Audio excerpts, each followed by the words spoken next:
Turma, boa tarde, tudo bem? Espero que vocês estejam bem. Estamos aí caminhando para o finalzinho das atividades, né? Essa semana vamos fazer a quarta atividade do Trilhas, lá a partir da página 33, certo? E vamos retomar um gênero literário que eu gosto muito, que é a crônica. Vocês já leram crônicas na escola, tenho certeza, várias vezes. E o que é a crônica? É uma narrativa curta. É um texto curto, no qual o autor ele trata de temas do cotidiano, do dia a dia da gente. Só que ele trata esse assunto de uma maneira especial, sob o olhar dele. E acaba levando a gente a viajar junto com ele nessa narrativa. As crônicas surgiram junto com o jornal impresso. Então as pessoas costumavam ler a crônica como se fosse uma degustação. É um texto curto, rápido, gostoso de ler. Então as pessoas tinham o hábito, com jornais impressos, de ler as crônicas no dia a dia. E como é um texto curto e estava atrelado ao jornal, era um texto efêmero, passageiro e curto, certo? Por isso o nome crônica, porque ele tem a ver com o tempo. É um texto de narrativa curta, de tempo curto, ok? Vamos ver o que mais. E ela pode assumir três caminhos diferentes. A crônica ela pode ir para um caminho mais reflexivo, fazer o leitor pensar a respeito de um assunto de uma maneira reflexiva. Ela pode ir para um caminho argumentativo, no qual o leitor ele pode ser convencido sobre determinado assunto, ou ela pode seguir um caminho humorístico, fazendo o leitor se divertir, rir um pouquinho. Tudo bem? Essa semana, eu vou ler com vocês agora a crônica que está lá nas páginas 34 e 35 do Trilhas, de um escritor chamado o Sacolinha. O Sacolinha, que é um cara aqui que mora perto da gente, ele é aqui de Suzano. Eu conheço o Sacolinha de vista, a gente estudou junto na mesma faculdade, né? Então eu via o Sacolinha pelos corredores da faculdade, né? Aí terminamos da faculdade e ele virou aí, um grande escritor, já era um escritor, né? Mas ganhou uma projeção bem maior. Tudo bem? Eu vou ler a crônica de um jovem salvo pela literatura. E depois vou explicar as atividades. Quem quiser ler sozinho, dá uma pausa no vídeo e faça a sua leitura. Agora, quem quiser me acompanhar na leitura, coloca um fonezinho de ouvido, fica num lugar bem confortável, pega o Trilhas, abre lá na página 34 e vamos viajar junto nessa crônica aí do Sacolinha, que é muito bacana, tá bom? É isso aí. Trilhas e vamos ler juntos, a crônica do Sacolinha, literatura. Sou quem eu sou graças aos livros. Se não fossem eles, eu estaria a 7 palmos abaixo da terra, onde a leitura vinha em último plano. O máximo que acontecia era um dos meus tios que, aos domingos, durante o café da manhã, abria um jornal, o extinto Diário Popular, e ficava ali, a folhear durante horas. Mas isso não durou muito tempo, pois ele acabou ficando desempregado e o primeiro corte de gasto foi o jornal. Um outro tio, que hoje é padre, fora durante alguns anos coordenador da sala onde estudava e muito amigo dos professores e diretores. Sendo assim, ganhava muitos livros.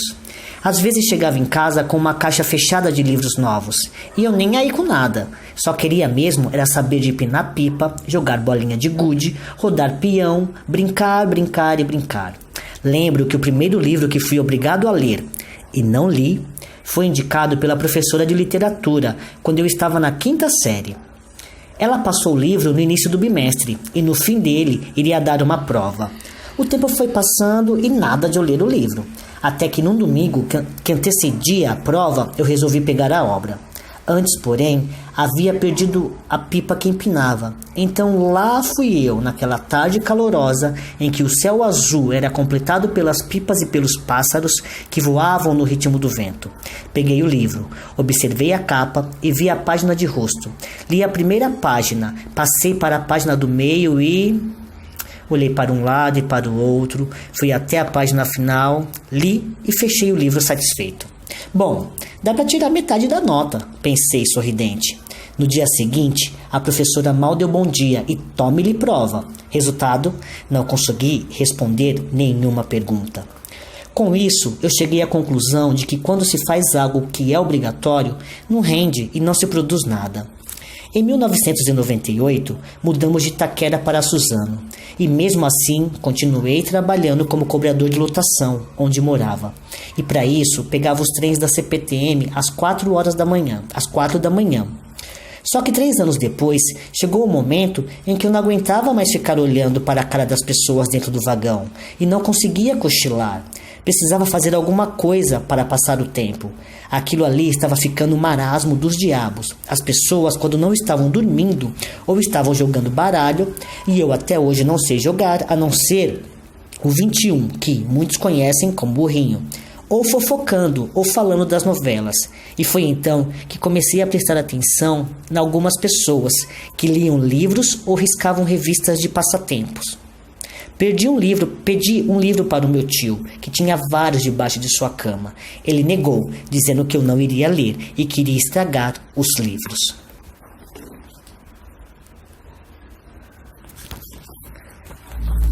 Deixe estar, eu dou um jeito, disse para mim mesmo com um sorriso sarcástico. E foi quando ele deu uma saída, entrei no quarto e peguei um livro. Comecei a ler no trem, apenas para passar o tempo. Alguns dias depois, eu já reclamava quando a composição chegava na estação Itaquera. A composição aqui, gente, é o trem, tá bom? Quando o trem chegava na estação Itaquera. Poxa vida, podia ter mais uma estação para eu ler pelo menos mais uma página. E virei leitor de fato. Lia não mais para passar o tempo, e sim por prazer e busca de conhecimentos. E assim os livros foram sumindo das caixas debaixo da cama do meu tio. Até hoje ele não sabe disso. Aliás, até o momento que li esse texto. Sempre fui bom em redação. Escrevia histórias com muita facilidade na época da escola. Só não gostava de ler, ou não me ensinaram a gostar. Então comecei a colocar no papel tudo aquilo que via no meu desaparecer, e eu virara o chefe de casa, o único que tinha um emprego informal, com 19 anos de idade. O emprego informal aí que ele fala, gente, que ele se refere, é um emprego sem carteira registrada, sem direitos assegurados, tá bom? Precisava fazer alguma coisa para extravasar. Ou eu partia para o lado da pólvora, crime, ou para o lado do açúcar, cultura. Optei pelo açúcar, que às vezes é um pouco amargo. Então todas as coisas que eu tinha para dizer colocava no papel em forma de rap ou de texto literário. E não me sentia pequeno. A partir daí, percebi que eu poderia fazer um estrago muito maior com a literatura. O contrário se eu tivesse ido para o crime. E assim comecei a ser mais seguro de mim mesmo, dono de minhas atitudes e dos meus atos. E toda vez que eu estou em algum lugar público e abro um livro, me sinto todo poderoso, como se eu tivesse o bem mais precioso do mundo. E tenho. O modo e as técnicas de como escrever eu aprendo lendo. O talento já veio comigo, só preciso aperfeiçoar a cada dia. 3 anos e meio depois de tudo isso, lancei o romance, Graduado em Marginalidade, meu primeiro livro. No ano seguinte, 2006, lancei uma obra de contos intitulada 85 Letras e um Disparo. Antes, porém, participei de vários concursos literários e fui premiado em muitos deles. Só que sou quem eu sou graças aos livros. Se não fossem eles, eu estaria a 7 palmos abaixo da terra. E hoje eu procuro mostrar a muitas pessoas o que um livro pode fazer na vida de alguém. Eles salvaram a minha e continuam salvando. A literatura também salva. Esse é o meu testemunho. Sacolinha, texto gentilmente cedido pelo autor.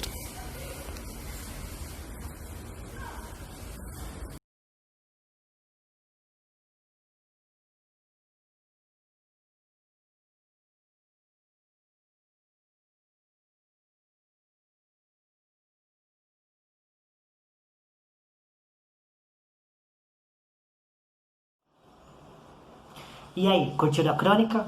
Viram que legal esse testemunho de Sacolinha? E lá embaixo, na página 35, traz um pouquinho da história dele, ó. O Sacolinha, que é o pseudônimo dele, né? E o nome dele verdadeiro o nome dele original é Ademiro Alves de Souza. Nasceu em 9 de agosto de 83, na cidade de São Paulo. Ele é formado em letras, como vocês sabem, né? Como eu falei lá no comecinho, nós estudamos na mesma época, na mesma faculdade. É autor de romances, livros, de contos e crônicas. Em sua trajetória, já esteve em programas de televisão como Jô, na TV Globo, Provocações, Metrópolis e Manos e Minas, na TV Cultura. Desenvolve palestras nas escolas públicas de São Paulo. Ele já foi no SUD, hein? Eu não estava lá nessa época, mas ele já foi lá. Gostaram da crônica? Ele fala sobre a leitura, né? O quanto o adolescente, o jovem, ele não encontra na leitura, prazer. Mas eu particularmente, gente, eu adoro ler. Eu adoro ler. E a leitura, ela não precisa ser uma coisa por obrigação. Ela é uma viagem. Dá para viajar na leitura. Olha as últimas narrativas que nós lemos, que legais. No Descobre o Brasil, a gente leu só uns pedacinhos da história. E foi tão legal, foi tão divertido. A Prova de Amizade, um conto tão curto, rápido, gostoso de ler. Então vale a pena, sim. Vale a pena se dedicar à leitura, tá bom? Vamos lá para as atividades? Na página 36. Letra A. Os cronistas, ao escreverem seus textos, procuram tratar acontecimentos do dia a dia. Na crônica de Sacolinha, qual é o assunto abordado? Lembram-se, uma das características da crônica é tratar de assuntos do dia a dia, do cotidiano, que eu, você, que todos nós vivenciamos, certo? Qual é o assunto em comum ali do dia a dia que o Sacolinha trata nessa crônica? Letra B. O que você compreende pela expressão destacada no trecho? Sou quem sou graças aos livros, se não fossem eles, eu estaria a 7 palmos embaixo da terra. Porque provavelmente ele afirma isso. O que quer dizer eu estaria a 7 palmos embaixo da terra? E por que ele afirma isso? Ok? Letra C. Na passagem, mas isso não durou muito tempo, pois ele acabou ficando desempregado e o primeiro corte de gastos foi o jornal. Normalmente, quando há corte de gastos em uma família, uma das primeiras opções está relacionada ao universo da leitura, que é considerada muitas vezes um gasto desnecessário. Posicione-se a respeito, discutindo acerca das desigualdades no país. Nós estamos vivendo uma situação em que muitas pessoas perderam o emprego, tiveram seus salários, as famílias tiveram seus salários reduzidos. Então, como aqui na pergunta, uma das primeiras coisas que as pessoas cortam é a cultura, ou as coisas relacionadas à diversão, né? Por que vocês acham que acontece isso?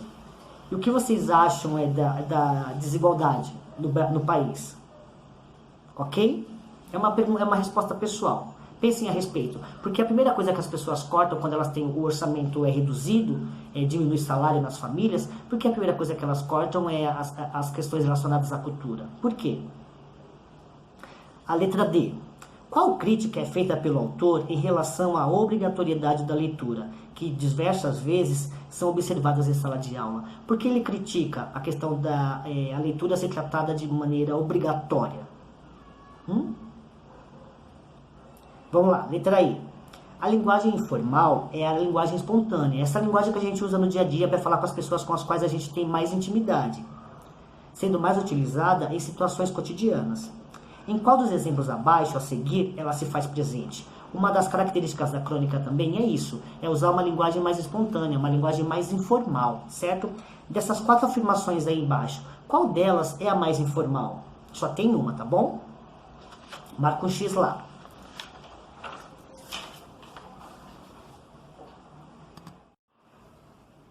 Vamos lá, continuar na página 37, ó, letra F. O poeta Sérgio Vaz, que é um outro escritor que eu gosto bastante. Olha lá, o Sérgio Vaz, o Sacolinha, o Ferrez, são escritores chamados, classificados como escritores de literatura periférica. O que isso quer dizer?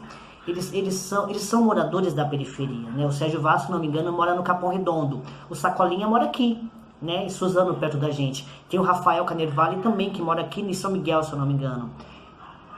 E são escritores que moram na periferia e tratam de assuntos da periferia. A periferia também é um terreno fértil para histórias literárias, para literatura e literatura rica e de bom gosto, certo? Vamos lá, voltando. O poeta Sérgio Vaz, em sua página no Facebook, afirmou: inclua a leitura na sua dieta. O cérebro também precisa de leitura. O que é essa afirmação? Qual a semelhança entre essa citação e a crônica do autor Sacolinha? O que é essa frase do Sérgio Vaz? Inclua a leitura na sua dieta. O cérebro também precisa de leitura. O que ela tem a ver com a crônica do Sacolinha, que a gente acabou de ler? Letra G. O fato que fez o autor da crônica ler o livro indicado pela professora foi... Por que motivo que o Sacolinha ele leu o livro que a professora estava obrigando eles a lerem? Ok? Marquem uma lá, uma alternativa. Letra H. Peguei o livro, observei a capa, vi a página de rosto, li a primeira página, Passei para a página do meio e...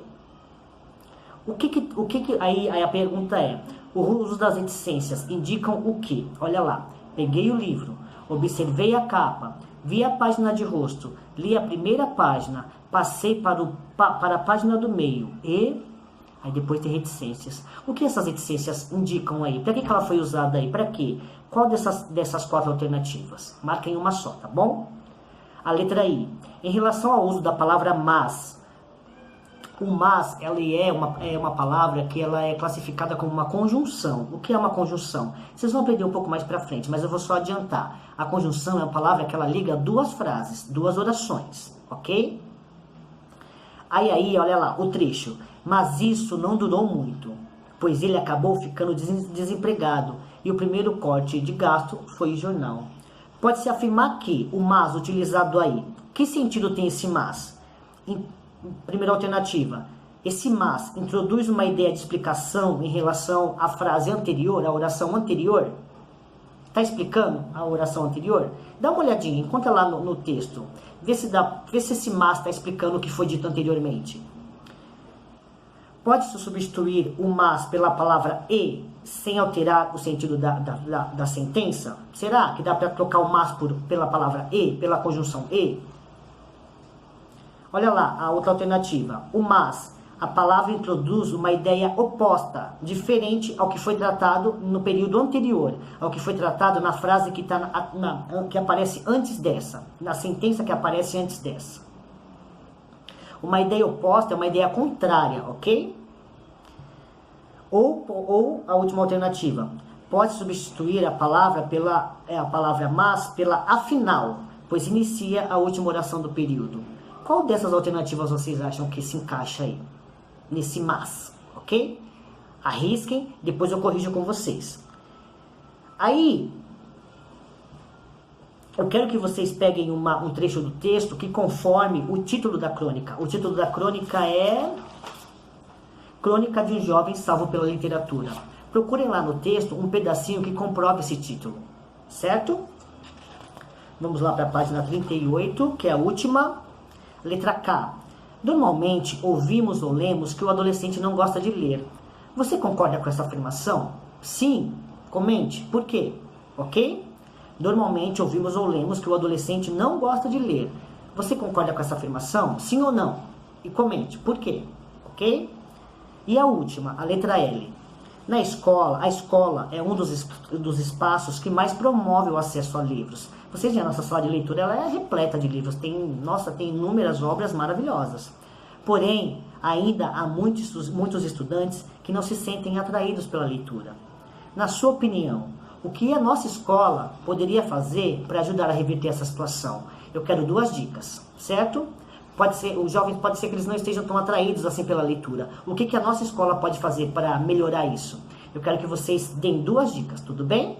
Combinado, gente? Respondam lá as questões no próprio Trilhas, postem as fotos no caderno no Google Sala de Aula e eu vou corrigindo durante a semana, tá bom? Boa semana, se cuidem e estamos caminhando para o final, tá bom? Até logo e saudades. Tchau, tchau.